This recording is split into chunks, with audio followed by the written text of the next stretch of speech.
네, 안녕하세요. 반갑습니다. 네, 오늘 또 날씨가 너무나 좋고, 오늘은 바람이 아주 많이 붑니다. 예, 여러분께도 이 바람의 그 느낌이 전달되면 너무 좋겠다라는 생각이 드네요. 저는 오늘 사실은 여러분들께 끌어당김의 법칙에 대해서 시작을 하려고 했는데, 갑자기 컨텐츠를 찍으러 오기 직전에 화가 날 일이 생겼어요. 열받고 막 분노할 일이 생겨가지고, 그런 거 있지 않습니까, 여러분? 어떤 포인트, 화가 좀 많이 날 만한 포인트 있죠. 저도 방금 전에 그게 건드려진 그런 상황이 있었어요. 아니, 명상을 하는 사람이 이렇게 화를 내도 돼? 예, 제가 좀 수양이 부족해서일 수도 있지만, 명상을 해도 화날 수 있고 슬플 수 있고, 대신에 오래오래 그 화에 빠져서 이를 그르치지 않는다라는 게 이제 명상을 해 나가는 어떤 자세라고 생각을 합니다. 그래서 오늘 컨텐츠를 변경을 해서 분노를 가라앉히는 방법에 대해서 한번 여러분께 이야기를 해보려고 해요. 방금 전에 화가 되게 많이 날 일이 있었는데 생각보다 아주 빠르게 이 분노라는 감정을 누그러뜨렸습니다. 한 15분 만에 이 분노라는 감정이 좀 누그러졌던 것 같아요. 그래서 여러분들께 이 분노를 조금 더 빨리 누그러뜨릴 수 있는 그런 명상의 노하우에 대해서 이야기를 드려보도록 할게요. 예, 컨텐츠에서 계속 여러분께 명상의 관점이라는 부분들을 말씀을 드리고 있는데요. 그 명상의 관점이라는 건 모든 것을 내가 만들고 있구나. 그렇기 때문에 내가 무엇을 만들고 있는지를 아는 게 바로 이 명상의 관점입니다. 그럼 이 분노라고 하는 것도 그러한 관점으로 바라보다 보면 이 분노, 이 감정이 빨리 누그러지는 걸 여러분들이 경험하실 수가 있어요. 분노가 일어났을 때 여러분들이 적용시키면 좋을 명상의 방법 4가지 단계에 대해서 한번 이야기를 드려보도록 할게요.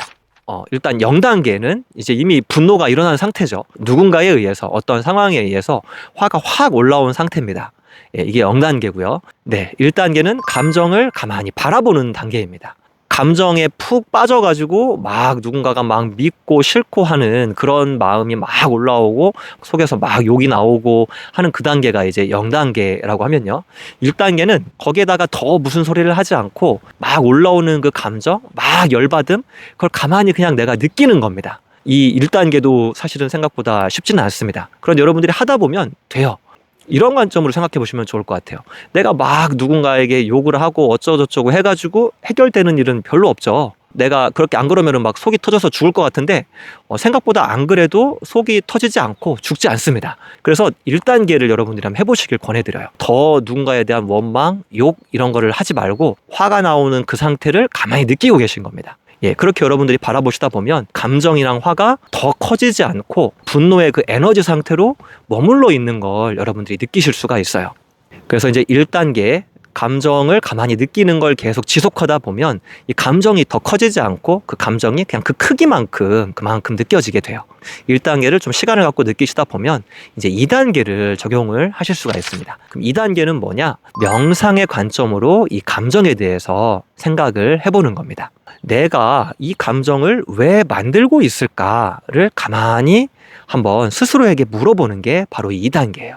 누구 때문에 화가 나고 누구 때문에 슬프고 무엇 때문에 억울하고가 아니라 내가 왜 이 분노를 만들어내고 있을까? 내가 왜 이 화를 만들어내고 있을까? 내가 왜 이 슬픔을 만들어내고 있을까? 내가 왜 이 억울함을 창조하고 있을까?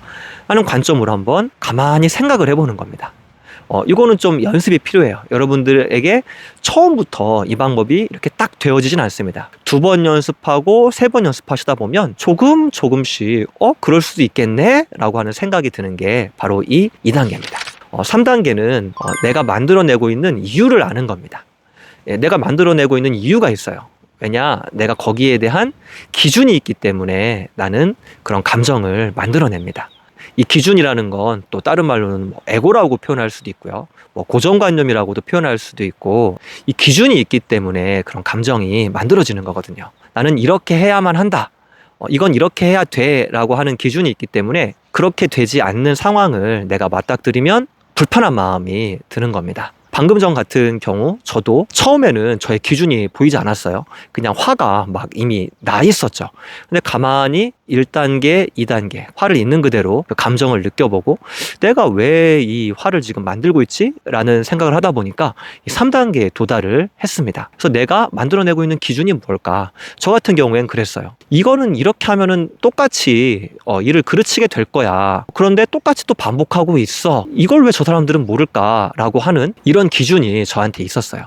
그래서 그런 기준이 있었기 때문에 제가 이렇게 화가 많이 나고 있구나라는 걸 알게 됐습니다. 그래서 여러분들께서도 가만히 내가 왜 만들까라는 2단계를 고민을 하시다 보면 3단계 내 기준에 대해서 내가 이제 보입니다. 여러분들이 이 기준을 보기 시작하시면 화는 이미 50% 이상 많이 이렇게 줄어들어 있습니다.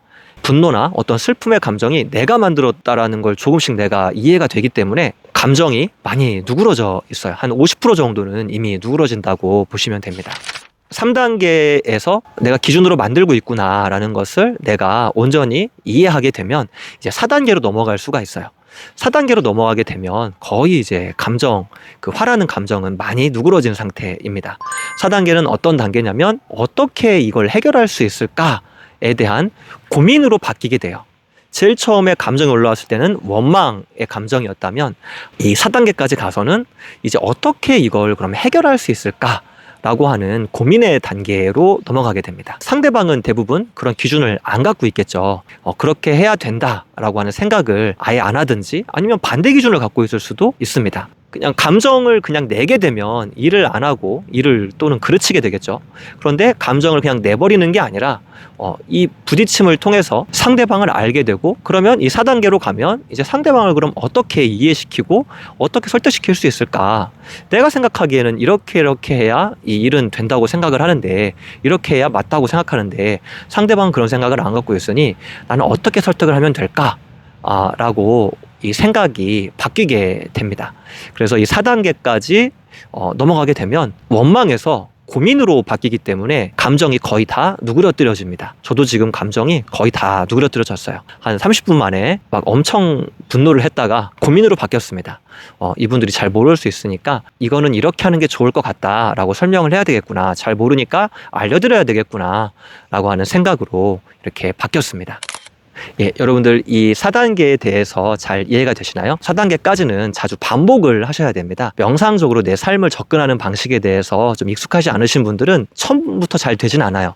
근데 가만히 여러분들 삶에 적용을 시키다 보면 점점 이게 문제를 해결할 수 있는 하나의 열쇠가 되겠구나 라는 것을 알게 됩니다. 막 밉고 싫고 또 두렵고 슬프고 외롭고 하는 이 감정의 문제는 우리가 일상생활에서 아주 자주 겪는 일들인데 이 감정에 대해서 슬기롭게 대처를 하시면 우리가 삶이 훨씬 더 풍요로워지고 윤택해질 수 있지 않을까라고 생각을 합니다. 그래서 여러분들께서 삶에 자주자주 적용을 시켜보셨으면 좋겠어요. 그리고 저도 이렇게 적용을 하다 보니까 오히려 처음에는 막 화가 나는 그 상황, 내가 무언가를 하려고 하는데 무언가 안 좋은 일이 생겼어. 우리는 좀 화가 나죠. 저도 화가 났었는데 오히려 그걸 갖고 이 주제로 컨텐츠를 또 찍게 될 수 있게 되었고, 그리고 저는 화가 많이 누그러졌고 이 미팅 전에 저의 습관에 대해서, 저의 기준에 대해서 고민을 해보게 되니까 이따 미팅에 가서 화를 안 내고 보다 생산적인 회의를 할 수 있게 될 것 같아서 이런 걸 보고 전화위복이라고 하는 것 같아요. 명상을 하게 되면 이 전화위복이라고 하는 상황을 많이 겪게 됩니다. 나에게 되게 안 좋은 일이라고 다가오는 일들이 나중에 가보면